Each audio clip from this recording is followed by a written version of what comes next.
Hello everyone, આજે આપણે haloalkane haloarene ચેપ્ટરમાં SN1 પ્રક્રિયા છે એના વિશે આપણે અભ્યાસ કરવાના છે.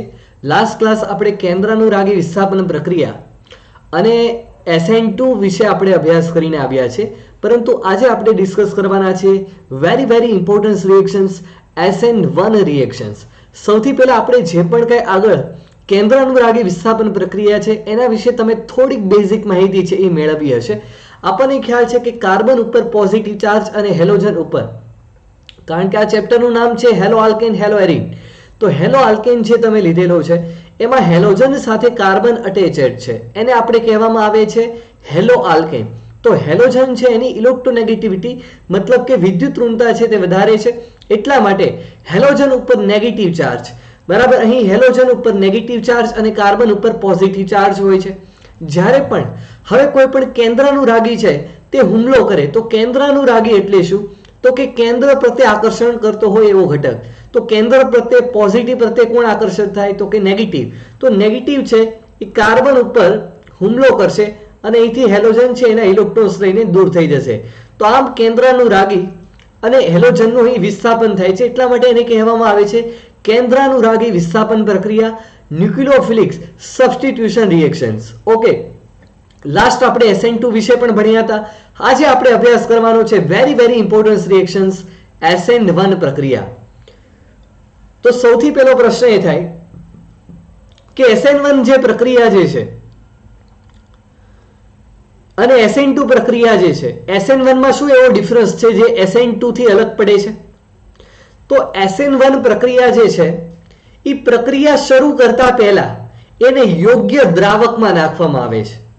SN1 પ્રક્રિયા છે સ્ટાર્ટ કરતા પહેલા એને એવા યોગ્ય દ્રાવકમાં નાખવામાં આવે છે. તો પહેલા પ્રશ્ન થાય કે યોગ્ય દ્રાવકો કયા કયા જે નાખવાથી પ્રક્રિયા છે તે શરૂ થતી હોય? તો યોગ્ય દ્રાવકો એટલે કે પ્રોટિક દ્રાવકો. કેવા દ્રાવકો? અહીં આપણે વાત કરી રહ્યા છીએ પ્રોટિક દ્રાવકો, એટલે કે પાણી છે, આલ્કોહોલ છે, એસિટિક એસિડ છે, વગેરે વગેરે. તો પ્રશ્ન એમ થાય કે હા સર, પ્રોટિક દ્રાવકો મતલબ કે શું પ્રોટોન ધરાવતા હશે? યસ, હાજી, તે પ્રોટોન ધરાવતા હશે. ઓકે, તો તમે પ્રક્રિયાને શરૂ કરો છો. આપણે ભણી રહ્યા છીએ હેલો આલ્કેનની રાસાયણિક પ્રક્રિયાઓ. તો હેલો આલ્કેનને આપણે યોગ્ય દ્રાવકમાં નાખવાનો છે, મતલબ કે પાણી છે, આલ્કોહોલ છે, એસિટિક એસિડ છે, વગેરેમાં એને નાખવામાં આવે છે. તો પ્રશ્ન થાય કે એમાં નાખીને પ્રક્રિયા શું શરૂ થઈ જશે? તો જ્યારે પણ હેલો આલ્કેનને જો તમે કોઈ પણ આવા ધ્રુવીય પ્રોટિક દ્રાવકમાં નાખો, એટલે આ જે દ્રાવકો જે છે, ધ્રુવીય પ્રોટિક દ્રાવકો જે પ્રોટોન ધરાવે છે, તે હેલોજનને પોતાની તરફ ખેંચશે. તો પ્રશ્ન થાય કે એમ હેલોજનને જ ખેંચશે? આપણે અહીં સમજીએ કે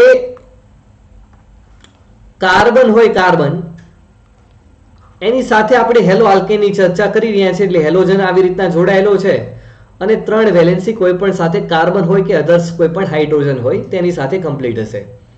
ઓકે, આપણને ખ્યાલ છે કે કાર્બન અને હેલોજનમાં હેલોજનની વિદ્યુત ઋણતા છે તે વધારે છે, એટલે ઇલેક્ટ્રોન્સ પોતાની તરફ ખેંચશે, એટલે કે એની ઉપર થોડો પાર્શલી નેગેટિવ ચાર્જ હશે અને કાર્બન ઉપર પાર્શલી પોઝિટિવ ચાર્જ હશે. હવે તમે આને યોગ્ય દ્રાવકમાં નાખો, મતલબ કે પાણી સાથે પ્રક્રિયા કરો. ચાલો, કારણ કે પાણીમાં આપણને ખ્યાલ છે શું છે, H+ અને OH- છે. તો હવે આ જે પ્રોટિક દ્રાવક કહેવામાં આવે છે, પાણી જે છે એને કેવું દ્રાવક કહેવામાં આવે છે? પ્રોટિક દ્રાવક. પ્રોટોન ધરાવે છે. તો હવે પાણી જે છે એમાં પ્રોટોન ધરાવે છે. આ પ્રોટોન શું કરશે? કોને ખેંચશે? કાર્બનને ખેંચશે પોતાની તરફ કે હેલોજનને ખેંચશે? તો સિમ્પલ પ્રશ્નનો જવાબ છે કે સર H+ પોઝિટિવ છે, તો તે નેગેટિવને જ પોતાની તરફ ખેંચે, એટલે હેલોજન છે એને પોતાની તરફ ખેંચીને બનાવી નાખશે HX. તો હવે વધશે શું? કાર્બન ઇલેક્ટ્રોન્સ ભાગીદારી કરેલો અહીં જે શેરિંગ હતા, મતલબ કે હેલોજન જે છે તે ઇલેક્ટ્રોન્સ લઈને દૂર થઈ જાય છે, મતલબ કે કાર્બન ઉપર કેવો ચાર્જ વધે છે? પોઝિટિવ ચાર્જ, મતલબ કે અહીં કાર્બોકેટાઇન બને છે. તો આના કારણે જ SN1 પ્રક્રિયા છે, આના કારણે જ SN1 પ્રક્રિયા છે તે ઓળખાય છે. મતલબ કે અહીં પહેલા સ્ટેપમાં કાર્બોકેટાઇન બનશે, કારણ કે આ જે પ્રોટિક દ્રાવક છે તે હેલોજનને યોજન કરી નાખશે, મતલબ કે હેલોજનને પોતાની તરફ જોડશે, કારણ કે પ્રોટોન જે છે પોઝિટિવ છે, હેલોજન નેગેટિવ છે, તો નેગેટિવને પોતાની તરફ ખેંચીને એક પ્રકારનું યોજન કરી નાખશે, હેલોજન દ્રાવક સાથે યોજન કરી નાખશે, મતલબ કે જોડાઈ જશે. ઓકે, તો હવે અહીંયા વધ્યું શું? X તો પોતાના ઇલેક્ટ્રોન્સ લઈને દૂર થાય છે, મતલબ કે કાર્બન ઉપર પોઝિટિવ ચાર્જ વધે છે, અહીં કાર્બોકેટાઇન ફોર્મેશન થાય છે. ઓકે, તો આ સ્ટેપ આપણે શીખવું જરૂરી છે. તો અહીં આપણે જોઈએ તો મેં તમને કીધું એમ કે પ્રક્રિયાને શરૂ કરતા પહેલા તેને યોગ્ય દ્રાવકમાં નાખ્યા, અને કેવા દ્રાવકો? તો કે પ્રોટિક દ્રાવકો, જે પ્રોટોન ધરાવતા હોય. પાણી છે, આલ્કોહોલ છે અને એસિટિક એસિડ છે. હવે અહીં હેલો આલ્કેન, મતલબ કે અહીં જે તમે જે પણ કઈ ઘટક લીધેલો છે, બરાબર, અહીં લીધેલો છે તૃતીયક બ્યુટાઇલ બ્રોમાઇડ, તો એની પ્રક્રિયા હવે કેન્દ્રાનુરાગી સાથે કરવામાં આવે તો આપણને ખ્યાલ છે કે હેલોજનનું વિસ્થાપન થશે અને અહીંયા કેન્દ્રાનુરાગી છે તે જોડાવાનો છે. આખું સ્ટેપ બાય સ્ટેપ આપણે પ્રોસેસ છે તે સમજવાના છીએ. ખ્યાલ આવે છે કે નહીં? એકદમ ઇઝી વસ્તુ છે કે આપણે માની લો કે અહીં તૃતીયક બ્યુટાઇલ બ્રોમાઇડ આવી રીતના લીધેલો છે.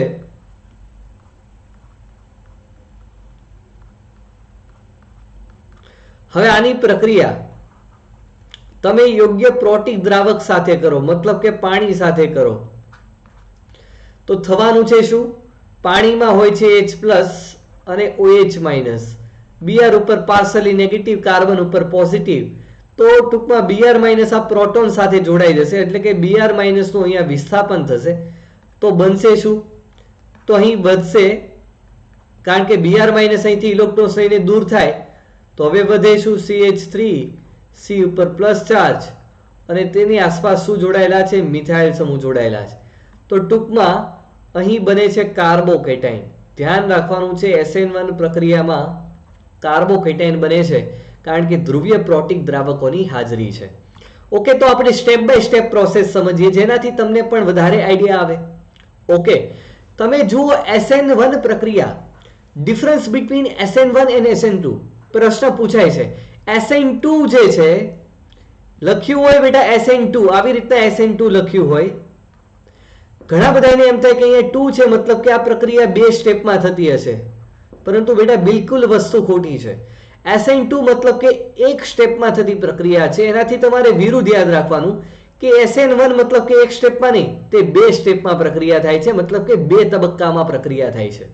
ઓકે, હવે તમે જુઓ અહીં લીધેલો છે તૃતીયક બ્યુટાઇલ બ્રોમાઇડ, એટલે કે આ જે ઘટક જે છે અહીં કાર્બન સાથે 3 આવી રીતના CH3 જોડાયેલા છે, 3 મિથાઇલ સમૂહ જોડાયેલા છે.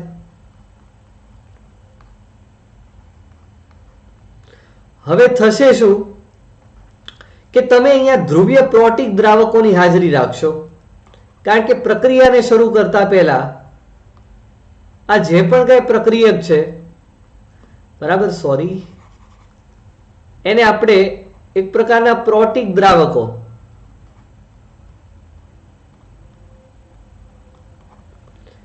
જેમ કે પાણીનું આપણે એક્ઝામ્પલ લઈએ, જે પ્રોટોન ધરાવે છે એમાં નાખવામાં આવે, એટલે થશે શું કે આ જે ઘટકને તમે પાણીમાં નાખો છો,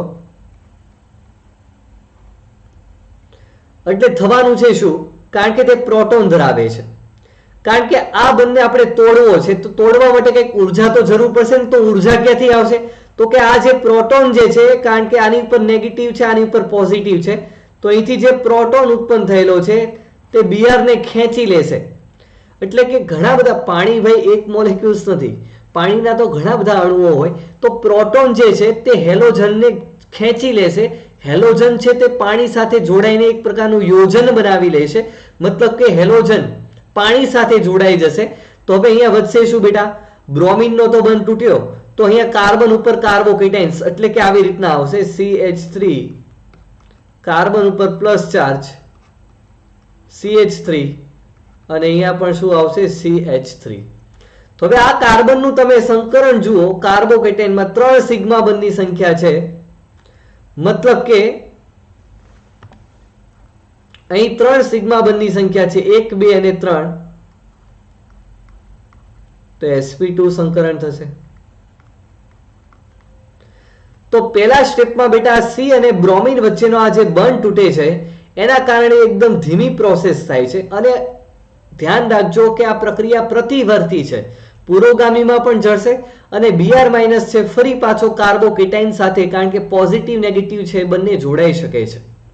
ઓકે, હવે અહીં કાર્બોકેટાઇનનું sp2 સંકરણ છે. sp2 નો આપણને આકાર ખબર છે. sp2 સંકરણ હોય તેનો આકાર હોય સમતલીય ત્રિકોણ, મતલબ કે એક સમતલમાં છે. ઓકે, સમતલીય આકાર છે, સમતલીય ત્રિકોણ.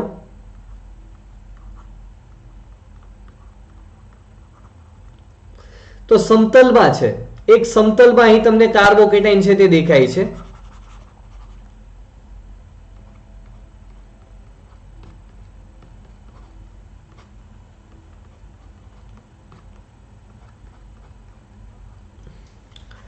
ઓકે, હવે આ પહેલો તબક્કો થયો.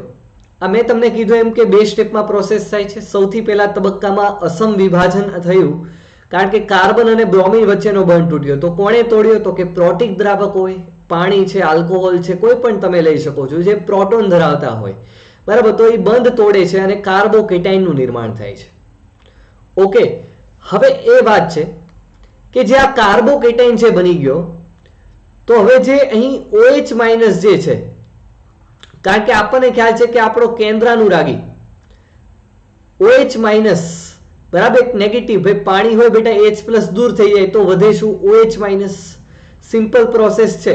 જેમ કે આવી રીતના હોય CH3 કાર્બન, CH3 CH3 અને અહીંયા બ્રોમિન હોય. તો પહેલા સ્ટેપમાં તો બેટા શું થયું? અસમ વિભાજન થયું, મતલબ કે Br- અહીંથી વિસ્થાપન પામે છે. કોના કારણે? તો કે પ્રોટિક દ્રાવકના કારણે. તો અહીંયા કાર્બન ઉપર કેવો ચાર્જ આવશે? પ્લસ ચાર્જ આવશે. હવે જે પ્લસ ચાર્જ અહીં ઉત્પન્ન થયેલો છે, તો હવે એની તમે અહીં આપણને ખ્યાલ છે પાણીમાં રહેલો એક H+ તો પ્રોટોન તરીકે હેલોજનને ખેંચી લે છે, પરંતુ વધે છે કોણ? OH-. તો OH- છે આની ઉપર હુમલો કરીને જોડાઈ જશે. હવે હુમલો તો કરશે, પરંતુ ખાસ વસ્તુ, મહત્વની વસ્તુ એ છે કે OH- જે છે તે બંને તરફથી જોડાઈ શકે છે. આ તરફથી પણ જોડાઈ શકે છે અને આ જે ભાગ છે ત્યાંથી પણ જોડાઈ શકે છે. તો જુઓ, OH- છે તે બંને તરફથી પ્રક્રિયા કરે છે અને ફટાફટ રીતે આ પ્રક્રિયા થશે, કારણ કે પોઝિટિવ તો ઉત્પન્ન જ થયેલો છે, નેગેટિવને ખાલી જોડાવાનું છે.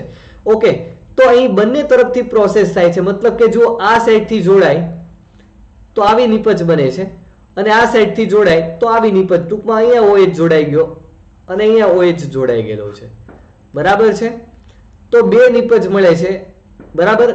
ખાસ જુઓ પ્રોસેસ કેવી થઈ છે, હું તમને અહીંયા ફરીથી સમજાવું કે અહીં બે સ્ટેપમાં પ્રોસેસ થઈ. જે સ્ટેપ નંબર 1 જે છે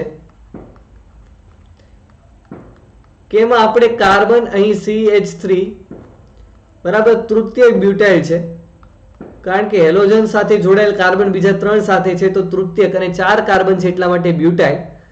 તો અહીંયા અસમ વિભાજન થાય છે અને આ પ્રોસેસ છે તે પ્રતિવર્તી છે, ખાસ ધ્યાન રાખજો, બરાબર. અને એકદમ સ્લો પ્રોસેસ છે, ધીમી પ્રક્રિયા છે, બરાબર. તો અહીંયા અસમ વિભાજન થશે. કાર્બન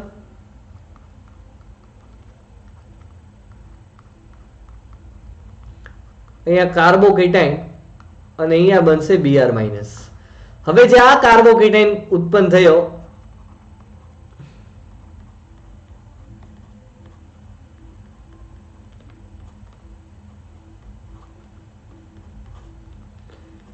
એની ઉપર કેન્દ્રાનુરાગી જે છે તે હવે કઈ રીતના હુમલો કરશે, બરાબર. ફરીથી હું તમને બેટા અહીંયા સમજાવું, અહીં ધ્યાન રાખો ખાસ, કારણ કે આ જે કાર્બોકેટાઇન બને છે તે એકદમ સમતલમાં છે, આવી રીતના છે.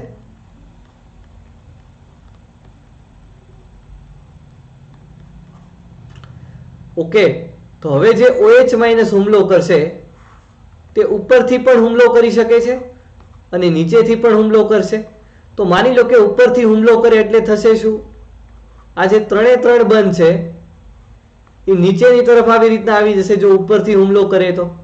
અને જો નીચેથી હુમલો કરશે, કારણ કે બંને તરફથી સંભાવના છે બેટા, તો જો નીચેથી હુમલો કરશે આવી રીતના, તો CH3 છે તે પેલી સાઈડ આવી જશે, એટલે કે આવી રીતના CH3 આવી જશે.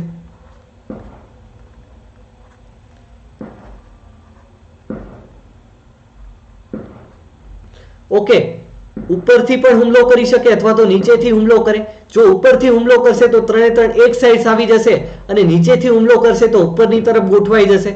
બરાબર, તમે આગળ પાછળ કોઈ પણ રીતે લઈ શકો છો. માની લો કે મિથાઇલ છે તે અહીંયા એકને તમે ડેશ લાઈન કરી નાખો, એકને તમે આવી રીતના ઘાટી લાઈન કરી નાખો, મતલબ કે આ આગળની તરફ છે, આ પાછળની તરફ છે.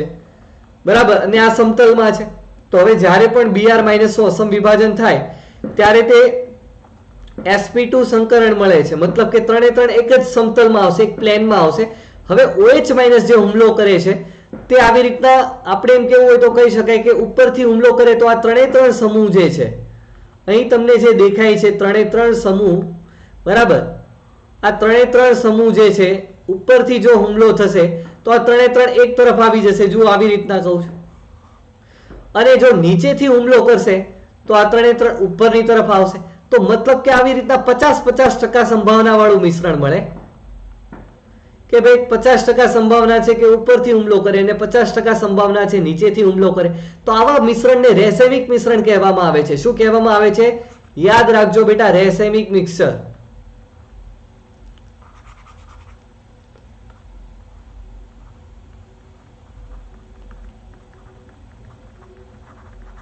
બરાબર, રેસેમિક મિક્સર તરીકે ઓળખવામાં આવે છે. તો અહીં આપણે જે સ્ટેપ ભણીને આવ્યા, બે સ્ટેપ, કે પ્રથમ તબક્કો છે એકદમ ધીમો પ્રક્રિયા છે અને બીજો તબક્કો છે તે એકદમ ફાસ્ટ પ્રક્રિયા છે. ઓકે, તો આ પ્રક્રિયા છે સૌથી પહેલા તો યાદ રાખવાનું છે કે SN1 બે તબક્કામાં થાય છે. ઓકે, અને એ પણ આપણે યાદ રાખવાનું છે કે અહીંયા ધ્રુવીય પ્રોટિક દ્રાવકની પ્રેઝન્સમાં પ્રક્રિયા થવાથી કાર્બન અને બ્રોમિન વચ્ચેનો બંધ જે તૂટવાની પ્રક્રિયા છે એ પહેલા સ્ટેપમાં એકદમ સ્લો પ્રોસેસ છે, ધીમી પ્રક્રિયા છે.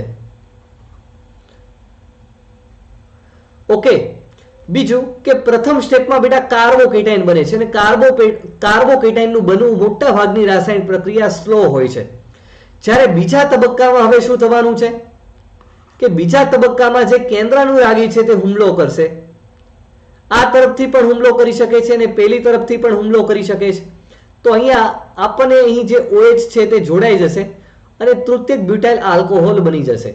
ઓકે, તો અહીં Br- નું વિસ્થાપન થાય છે અને કેન્દ્રાનુરાગીનું જોડાય છે. તો આ પ્રક્રિયાને પણ કેન્દ્રાનુરાગી વિસ્થાપન તરીકે ઓળખવામાં આવે છે. બીજી વાત એ કે અહીંયા તમને મહત્વની વાત કરી છે, ખૂબ જ ઇમ્પોર્ટન્સ વાત અહીં તમને કહેવામાં આવી છે કે કેન્દ્રાનુરાગી પ્રક્રિયક OH- કાર્બોકેટાઇનની બંને બાજુથી આક્રમણ કરી શકે છે. જે વસ્તુ પ્રતિબિંબ છે, ઉપરના ઉદાહરણમાં પ્રક્રિયક બ્યુટાઇલ બ્રોમાઇડ પ્રકાશ ક્રિયાશીલ નથી, માટે મળતી નિપજ પણ પ્રકાશ ક્રિયાશીલ નહીં હોય. પરંતુ પ્રક્રિયક તરીકે જો હેલો આલ્કેન પ્રકાશ ક્રિયાશીલ હોય, ભાઈ આપણને ખ્યાલ છે બેટા, પ્રકાશ ક્રિયાશીલતા દર્શાવવા માટે કાર્બન છે તે કિરાલ હોવો જોઈએ, મતલબ કે કાર્બનની ચારે ચાર આસપાસ જોડાયેલા ઘટકો છે તે અલગ અલગ હોવા જોઈએ. બરાબર છે. તો હવે બેટા માની લો કે કાર્બનની આસપાસ જોડાયેલા ચાર ઘટકો હોય, એમાંથી એક તમને હું બ્રોમિન દર્શાવું છું, એક હોય CH3, બરાબર, એક આવી રીતના આપણે ડેશ લાઈનમાં દર્શાવીએ છીએ હાઇડ્રોજનને, અને એક વેજ લાઈનમાં આપણે દર્શાવીએ છીએ ઇથાઇલ હોય. તો માની લો કે આ કાર્બન છે તે કિરાલ છે. હવે જ્યારે પણ પ્રક્રિયા થશે કે ભાઈ પહેલા આનું વિભાજન થઈ જશે, મતલબ કે કાર્બોકેટાઇન બનશે. હવે OH- અહીંયાથી પણ હુમલો કરી શકે છે અને નીચેથી પણ હુમલો કરી શકે છે. તો એ જે મિશ્રણ મળવાનું છે, મતલબ કે જો નીચેથી કરશે તો ટૂંકમાં તમને આવી રીતના નિપજ મળી જશે.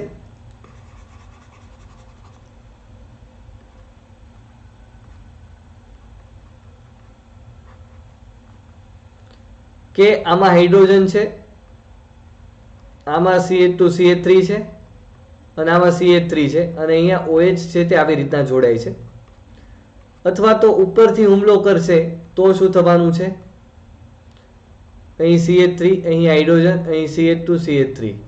બરાબર, ટૂંકમાં કહેવાનો ભાવાર્થ એમ છે કે આ પ્રોસેસમાં બરાબર થોડુંક ઉપરની તરફ અથવા તો અહીંયા નીચેની તરફ હું દર્શાવી દઉં છું કે જો ઉપરથી હુમલો કરશે તો કાર્બન, હાઇડ્રોજન,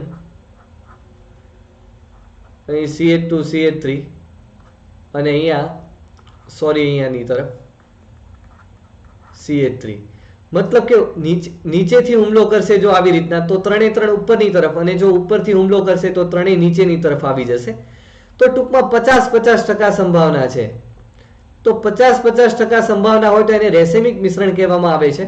તો એક જો ઘડિયાળના કાંટાની દિશામાં તરફ ફરતો હોય તો એક ઘડિયાળના કાંટાની વિરુદ્ધ દિશામાં ફરતો હોય, મતલબ કે રેસેમિક મિશ્રણ છે તે પ્રકાશ અક્રિયાશીલતા છે. જો આ પ્રકાશ ક્રિયાશીલતા તો ચિરાલ હતો, પરંતુ આમાં શું થઈ ગયું, પ્રકાશ જો એ જ વસ્તુ કહે છે કે મળતી નીપજ પ્રકાશ ક્રિયાશીલ, હેલો આલ્કેન જો પ્રકાશ ક્રિયાશીલ હોય, કેન્દ્રાનુરાગી પ્રક્રિયા કાર્બોકેટાઇનની બંને બાજુથી આક્રમણ કરી શકતો હોવાથી બનતી નીપજ પ્રકાશ ક્રિયાશીલ સમઘટકો દક્ષિણ ભ્રમણીય અને વામ ભ્રમણીયનું સમાન પ્રમાણ મળે છે. આ મિશ્રણને રેસેમિક મિશ્રણ કહેવામાં આવે છે. અને રેસેમિક મિશ્રણ જ્યારે પણ મળશે ત્યારે એની વેલ્યુ છે તે 0 થઈ જશે. તો આ ખાસ ધ્યાનમાં રહેવાનું છે. બીજી, પ્રક્રિયાનો વેગ જે છે એ કોના ઉપર આધાર રાખશે, કેન્દ્રાનુરાગી કે પ્રક્રિયક ઉપર? કારણ કે SN2 માં આપણે જોયું હતું કે બંનેની સાંદ્રતા પર આધાર રાખે છે. તો SN1 માટે તમે પ્રક્રિયાનો વેગ તમે જુઓ તો ઓનલી ફોર સબસ્ટ્રેટ ઉપર આધાર રાખે છે, મતલબ કે પ્રક્રિયક ઉપર આધાર રાખે છે. તો યાદ રાખવાનું છે કે પ્રક્રિયાનો વેગ જે છે તે સબસ્ટ્રેટ મતલબ કે પ્રક્રિયક ઉપર આધાર રાખે છે. તો આનો પ્રક્રિયાક્રમ તમે જુઓ તો 1 થયો.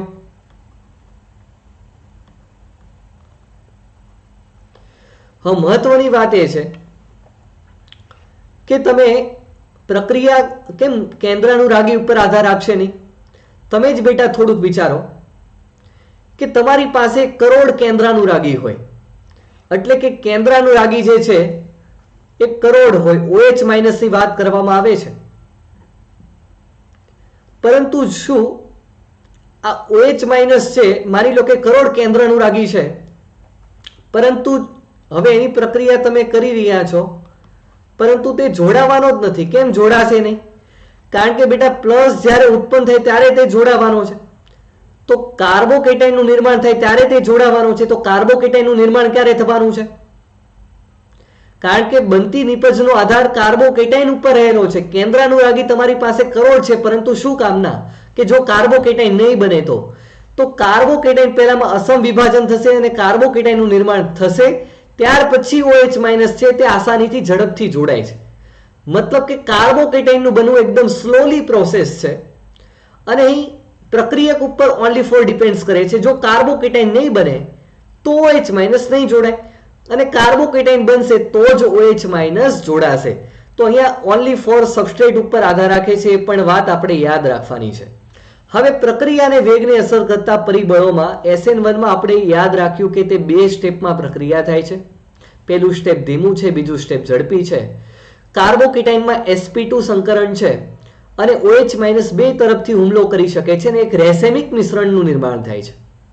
બીજી વાત એ કે પ્રક્રિયક ઉપર આધાર રાખે છે, કેન્દ્રાનુરાગી ઉપર આધાર રાખશે ને, એટલા માટે પ્રક્રિયાક્રમ એક છે. એક આણ્વીય કેન્દ્રાનુરાગી કહેવામાં આવે છે. તો આ પોઈન્ટ્સ બધા યાદ રાખવાના છે. પ્રક્રિયા વેગને અસર કરતા પરિબળો શું છે?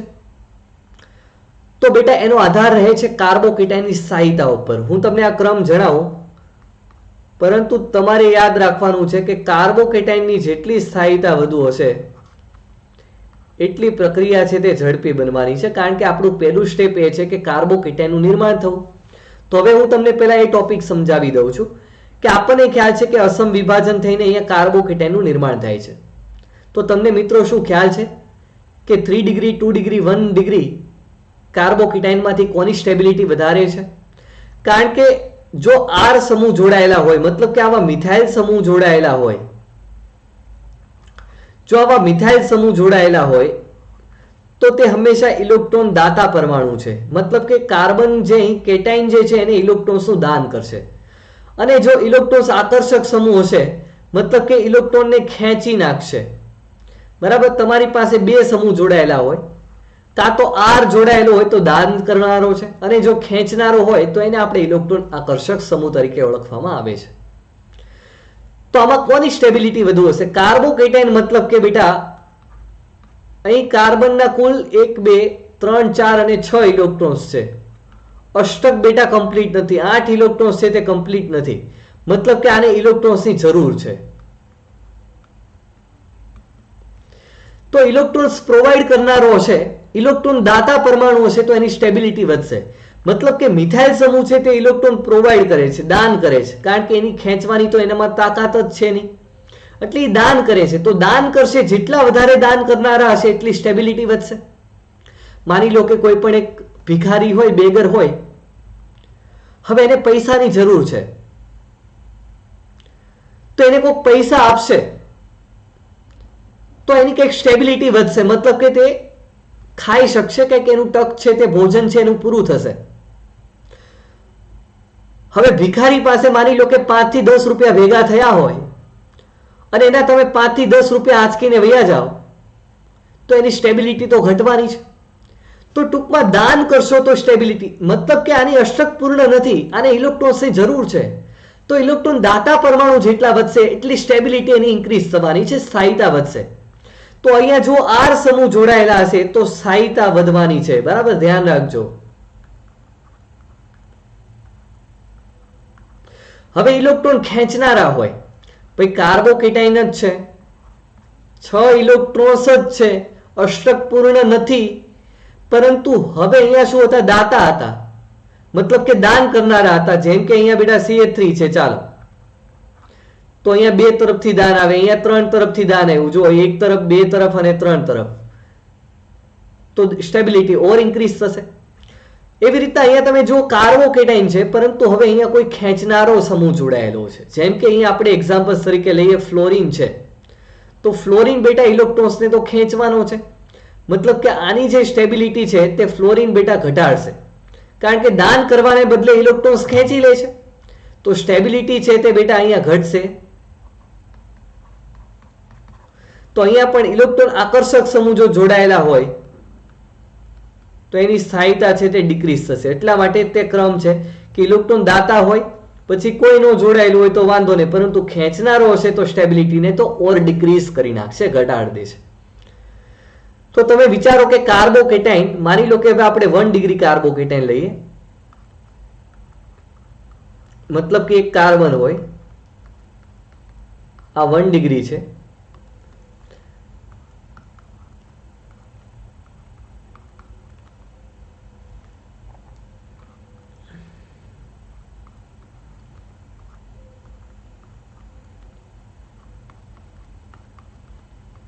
આ 2 ડિગ્રી છે,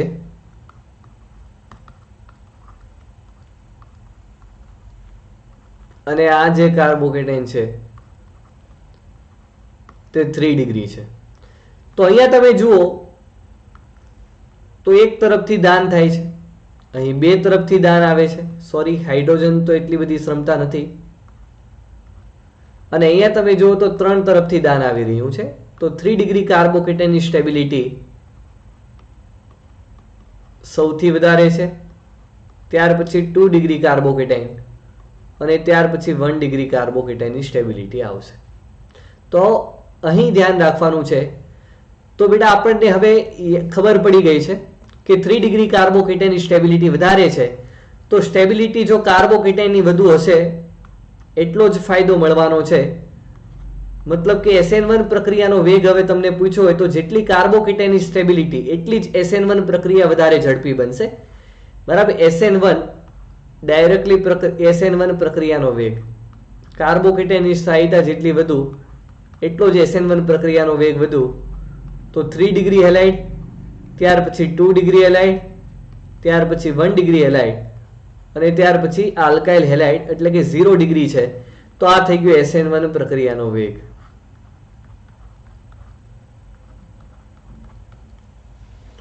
ઓકે, તો યાદ રાખવાનું છે, જો SN2 માટે આનાથી વિરુદ્ધ આવશે, એમાં 0 ડિગ્રી આવશે, કારણ કે એમાં હુમલો કરે છે, તો આસાનીથી હુમલો જ્યાં થશે ત્યાં SN2 નો વેગ વધારે હશે, પરંતુ SN1 માં કાર્બોકેટાઇનની સ્ટેબિલિટી ઉપર ડિપેન્ડ્સ કરે છે.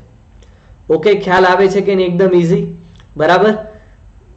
નેક્સ્ટ તમે જુઓ તો જેમાં સસ્પંદન થતું હશે એમાં એની કાર્બોકેટાઇનની સ્ટેબિલિટી ખૂબ જ વધારે હોય છે. તો એમાં SN1 પ્રક્રિયા છે તે ઊંચી પ્રતિક્રિયાત્મકતા દર્શાવે છે, ઊંચી રિએક્ટિવિટી, મતલબ કે આસાનીથી પ્રક્રિયા થશે જેમાં સસ્પંદન થતું હશે એમાં. તો અહીંયા લખ્યું છે એક્ઝામ્પલ્સ તરીકે એલાયલિક કાર્બોકેટાઇન અને બેન્ઝાઇલિક કાર્બોકેટાઇન. આપણે સમજીએ કે એલાયલિક કાર્બોકેટાઇન શું છે. એટલે કે CH2 ડબલ બોન્ડ CH અને CH2+, આને આપણે એલાઇલ કહેવામાં આવે છે. ડબલ બોન્ડની બાજુની જે કાર્બન હોય એને એલાયલિક કહેવામાં આવે છે. જો ડાયરેક્ટલી અટેચેડ હોત આની ઉપર પોઝિટિવ ચાર્જ તો વિનાઇલિક થઈ જશે. તો હવે આમાં જુઓ તમે, પોઝિટિવ આને ઇલેક્ટ્રોન્સની જરૂર છે અને આવી રીતના બેટા અહીંયા સસ્પંદન થઈ જશે. ઇલેક્ટ્રોન બેટા જ્યાંથી ટ્રાન્સફર થયો એટલે ત્યાંથી પોઝિટિવ ચાર્જ. હવે અહીંયા ઇલેક્ટ્રોન્સ પાછો આવશે, મતલબ કે બેટા આ સસ્પંદન થાય છે. તો સસ્પંદનને કારણે એની સ્થાયીતા છે તે ઓર ઇન્ક્રીમેન્ટ થશે કાર્બોકેટાઇનની. તો સ્થાયીતા છે આની વધે છે. બીજું તમે એક્ઝામ્પલ્સ તરીકે આપણે જોઈએ તો બેન્ઝાઇલિક.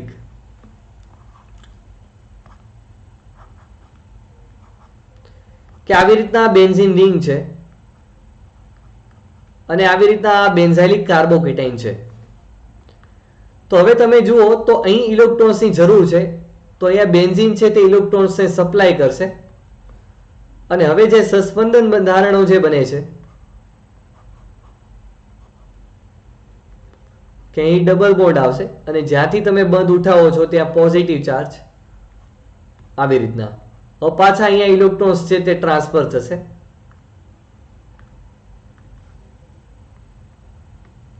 તો આનું જે સસ્પંદન બંધારણ જે છે કે અહીંયા ઇલેક્ટ્રોન ટ્રાન્સફર થયેલા છે, બરાબર.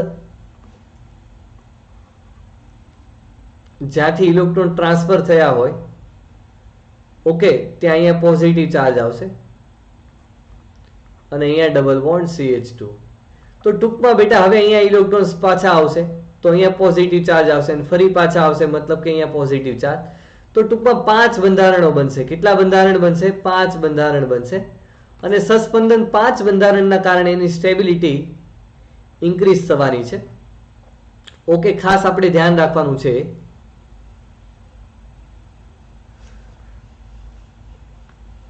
બરાબર, સ્થાયીતા છે એની ઇન્ક્રીઝ થશે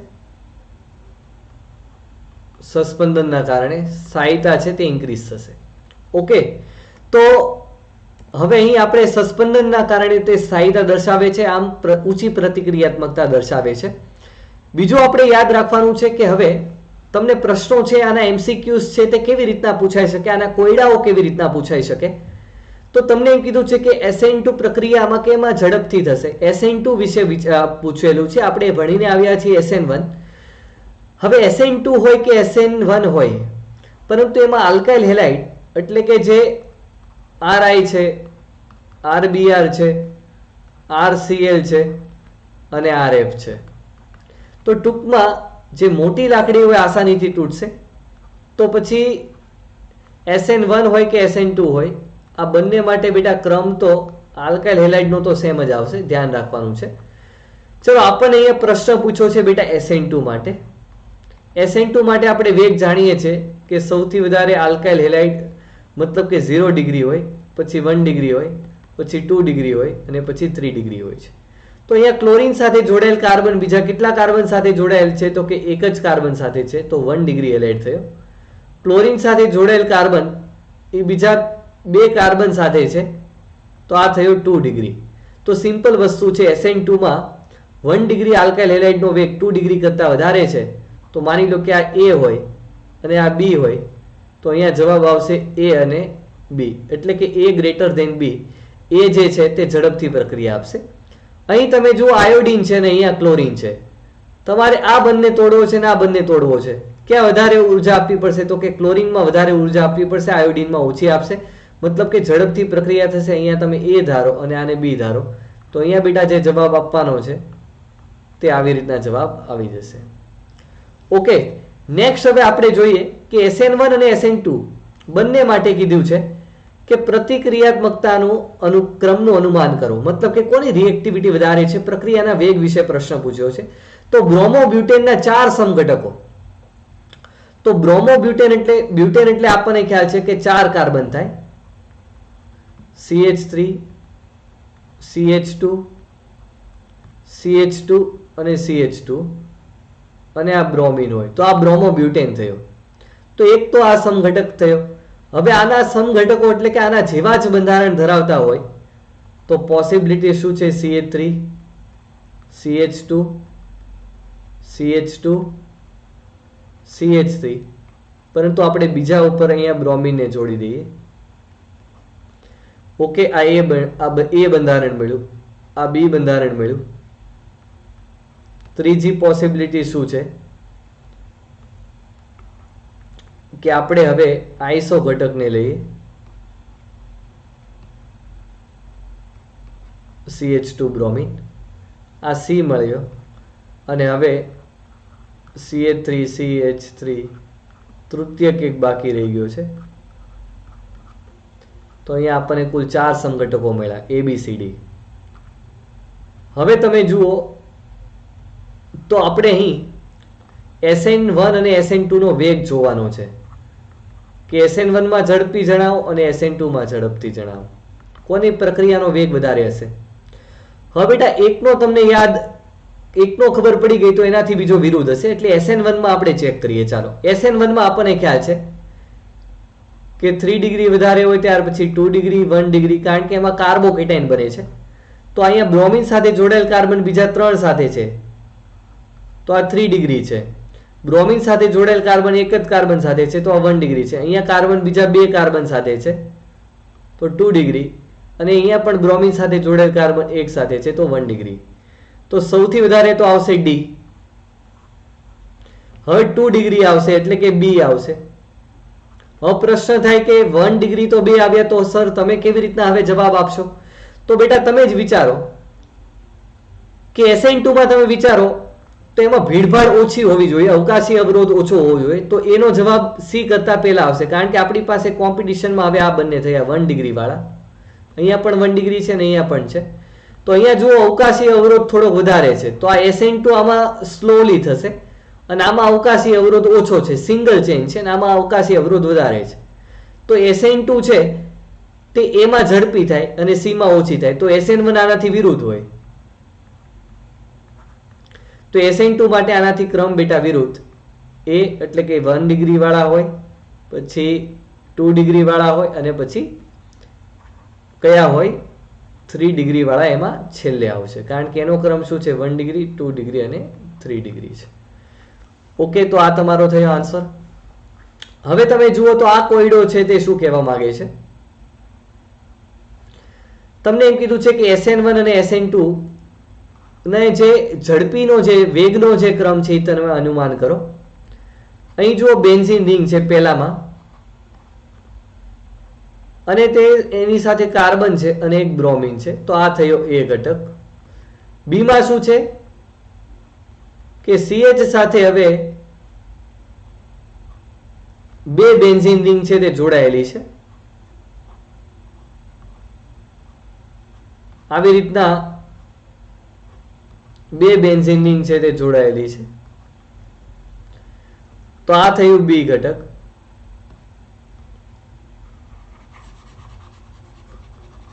વર્બિરિટ.